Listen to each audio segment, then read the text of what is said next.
Namaku Arga. Anak kedua dari 3 bersaudara. Orang bilang, anak tengah itu biasanya kurang diperhatikan. Bukan si sulung yang dibanggakan, bukan si bungsu yang dimanja.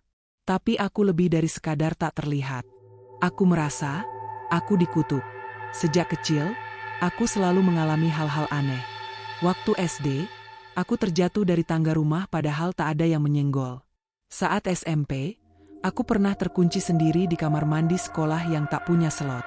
Dan ketika SMA, aku mengalami kecelakaan motor.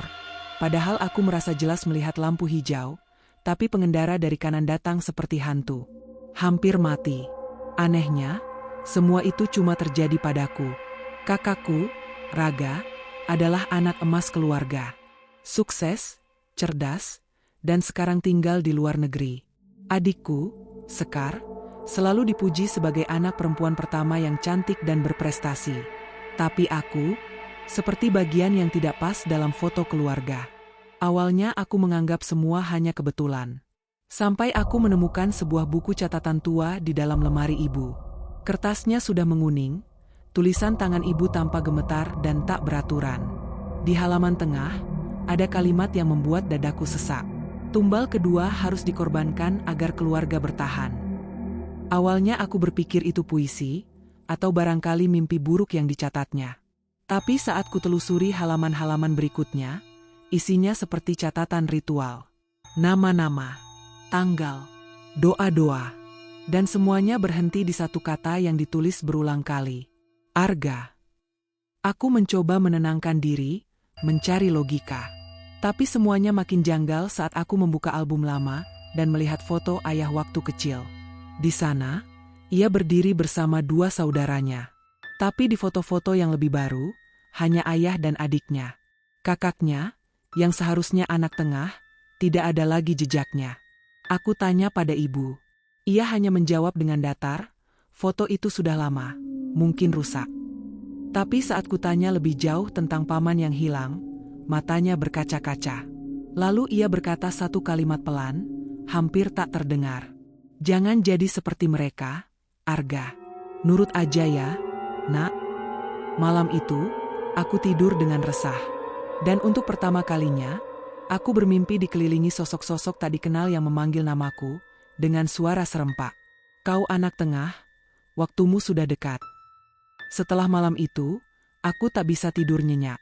Kata-kata ibu terus terngiang, dan rasa penasaran dalam diriku berubah jadi kegelisahan. Aku merasa ada sesuatu yang disembunyikan, sesuatu yang lebih besar dari sekadar nasib buruk. Sesuatu yang mengaitkan keluargaku, dengan sesuatu yang jauh lebih tua dari sekadar tradisi. Aku mulai menjelajah rumah, terutama bagian yang jarang disentuh. Gudang di belakang rumah kami sudah lama tak dibuka. Kunci tuanya karatan. Tapi aku nekat membongkar paksa. Di dalam, aku menemukan banyak benda kuno, topeng Jawa, kain kafan usang, boneka kayu, dan satu almari kayu gelap yang terkunci rapat. Gagangnya seperti pernah disegel. Setelah 3 hari mencoba, akhirnya aku berhasil membukanya. Di dalamnya, ada kotak kecil terbungkus kain putih. Saat kubuka, bau bunga melati busuk langsung menyergap. Di dalamnya, ada 3 benda. Gulungan daun lontar berisi tulisan aksara Jawa kuno, jimat berisi rambut manusia yang sudah menghitam, dan lempengan tembaga berbentuk wajah manusia tanpa mata. Aku tak bisa memahami tulisan di lontar, jadi kubawa ke temanku, Fandi, yang kuliah di jurusan sastra Jawa. Ia pandai membaca aksara kuno. Saat kami duduk di kosannya, ia menerjemahkan dengan nada bergetar. Dalam darah anak kedua, penjaga warisan akan puas. Jika tumbal tak diberikan, maka turunan akan dikutuk sampai habis. Ia diam sejenak, lalu menatapku. Arga, ini bukan sekadar mitos. Ini mantra. Ini perjanjian. Kepalaku terasa berat. Aku ingin percaya ini hanya warisan kepercayaan kuno. Tapi semuanya terlalu cocok. Mimpi-mimpi burukku. Nasib anak-anak tengah sebelumku. Catatan ibu. Bahkan potongan rambut di jimat itu, aku curiga, itu milikku sendiri. Karena saat kecil aku pernah mendadak botak sebagian, kata ibu dulu karena kutu. Tapi sekarang aku curiga, rambutku digunakan untuk sesuatu. Malamnya, Aku pulang ke rumah dalam hujan. Ibu menungguku di ruang tamu. Ia tak bicara apa-apa, hanya menatapku lama. Lalu ia berkata, "Kamu udah buka almari itu, ya?" Aku mengangguk. Ia menunduk, menggigit bibirnya.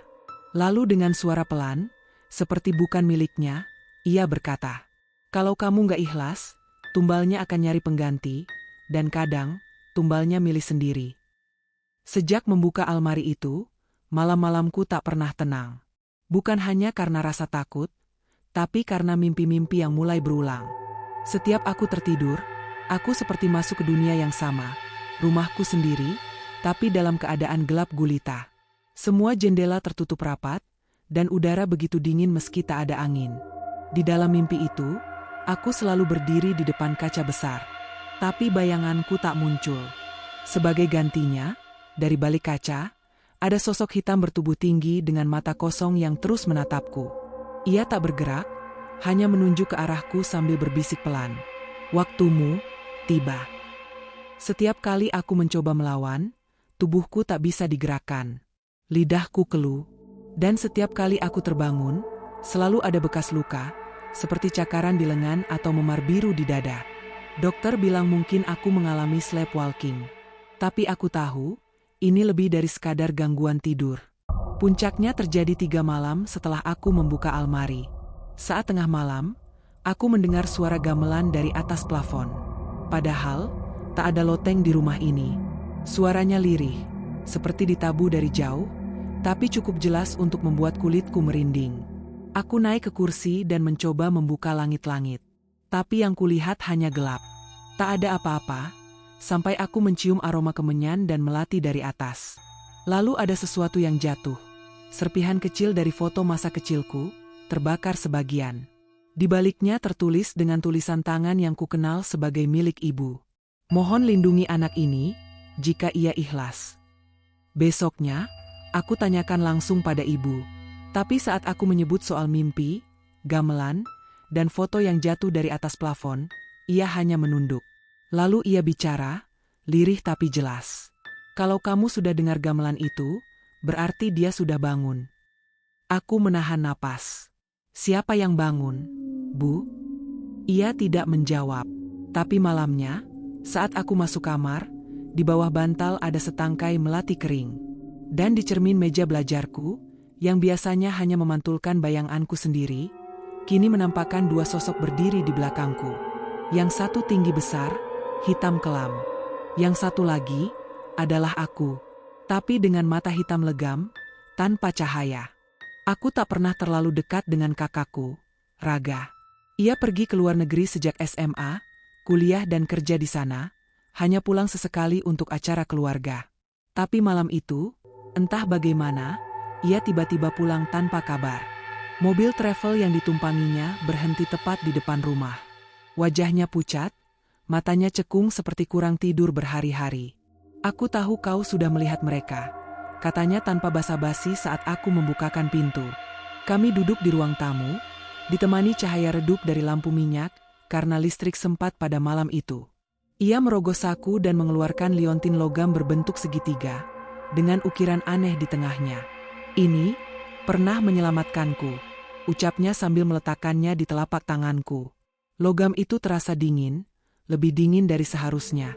Ia bercerita pelan, seperti orang yang terpaksa mengungkap rahasia besar. "Waktu aku seusiamu, aku juga mulai mimpi buruk. Gamelan, cermin, suara-suara. Awalnya kupikir cuma stres karena mau kuliah. Tapi malam itu, aku dikurung di kamar dan dijaga orang-orang berkerudung putih. Katanya aku sudah siap dijemput. Ibu juga ada di sana, menangis sambil membawa sesaji. Aku membeku. Ceritanya seperti potongan masa depan yang menungguku. Tapi aku kabur. Dengan bantuan Pak De, kami cari cara melawan perjanjian itu. Salah satunya lewat jimat ini," ujarnya, menunjuk liontin yang masih kugenggam. "Tapi ada harga yang harus dibayar." Ia menatapku dengan wajah yang sulit kuterjemahkan, campuran bersalah dan takut. Aku mengganti tumbal. Waktu itu, temanku yang bantu sembunyi. Dia ikut masuk ke desa. Tapi hanya aku yang keluar. Aku tak tahu harus berkata apa. Kakakku hidup tenang di luar negeri, tapi bayang-bayang masa lalu tak pernah benar-benar pergi. Dan kini, aku yang berada di posisi itu. Aku kembali karena merasa waktumu hampir habis. Aku bisa merasakannya dari mimpi-mimpiku. Kau harus pilih, Ga, lawan, atau ikuti. Tapi apapun yang kau pilih, mereka tak suka dilawan. Pukul 2 dini hari, kami tertidur di ruang tamu. Saat aku bangun, kursi tempat kakakku duduk kosong. Sepatunya masih di depan pintu, tapi ia tak ada dimanapun. Kami mencari ke tetangga, ke jalanan, bahkan ke terminal. Tidak ada yang melihatnya datang malam sebelumnya. Tidak ada catatan keberangkatan atau tiket atas nama Raga. Dan yang lebih menakutkan lagi, foto-fotonya di rumah tiba-tiba memudar. Seolah kakakku tidak pernah ada. Malam itu, langit tampak tak biasa. Mendung menggantung berat, tapi hujan tak turun. Angin berhenti. Jam di dinding menunjuk pukul 23.59 saat ibu mengetuk pintu kamarku dan berkata, "Arga, ikut ibu ke belakang." Aku tahu, ini malam satu suro. Di desa kami, malam ini disebut sebagai malam paling tipis antara dunia manusia dan dunia arwah. Tapi aku tidak menyangka, malam itu akan menjadi malam penentuan hidup dan matiku. Di halaman belakang, ada 7 orang berpakaian putih, berdiri melingkar. Di tengah lingkaran, terhampar sesajen, bunga melati, dupa, kepala ayam, dan foto-fotoku dari bayi hingga sekarang. Semua ditempatkan dengan rapi. Di sampingnya, ada baskom kecil berisi air yang memantulkan cahaya bulan. Ibu berdiri di samping baskom, memegang kendi tanah liat. Aku melangkah mendekat, tapi tubuhku gemetar. Ibu menatapku, air mata mengalir di pipinya. "Maafkan ibu, nak. Ini satu-satunya cara agar keluarga kita tetap utuh." Aku ingin berlari, tapi kakiku seperti ditancap tanah. Salah satu orang bersurban putih mulai membaca doa dalam bahasa Jawa kuno. Uap kemenyan semakin pekat. Suara gamelan samar terdengar entah dari mana. Lalu sesuatu terjadi. Liontin pemberian Raga, yang tak pernah kulepas sejak ia hilang, mulai terasa panas di dadaku. Terbakar, seperti menyala dari dalam. Cahaya merah menyembur dari celah-celahnya, membuat para perapal mantra berhenti membaca. Angin tiba-tiba berhembus kencang, dan nyala lilin padam serempak. Dari kegelapan, muncul sosok tinggi besar berkulit hitam legam. Matanya merah menyala, dan setiap langkahnya membuat tanah bergetar. Ia berdiri tepat di belakangku. Semua orang dalam lingkaran sujud. Tapi aku tak bisa bergerak. Anak ini telah menolak takdirnya. Suara itu menggelegar di kepalaku, tak lewat telinga. Maka keluarga ini akan menanggung kutukan penuh. Tiba-tiba kilat menyambar. Aku tak sadarkan diri. Saat terbangun, aku sudah di kamarku. Sun. Semua terasa seperti mimpi. Tapi di lantai, ada abu dupa dan sisa bunga melati. Ibu dan adikku, tidak ada. Tidak di rumah. Tidak di desa. Tidak tercatat sebagai penduduk. Dan sejak malam itu, aku hidup sendiri. Yang lebih menakutkan, setiap malam, saat aku berdiri di depan cermin kamar, ada 2 bayangan yang tak pernah pergi. Satu bayangan adalah aku. Dan satu lagi adalah sosok hitam itu. Menatapku. Menunggu giliran berikutnya.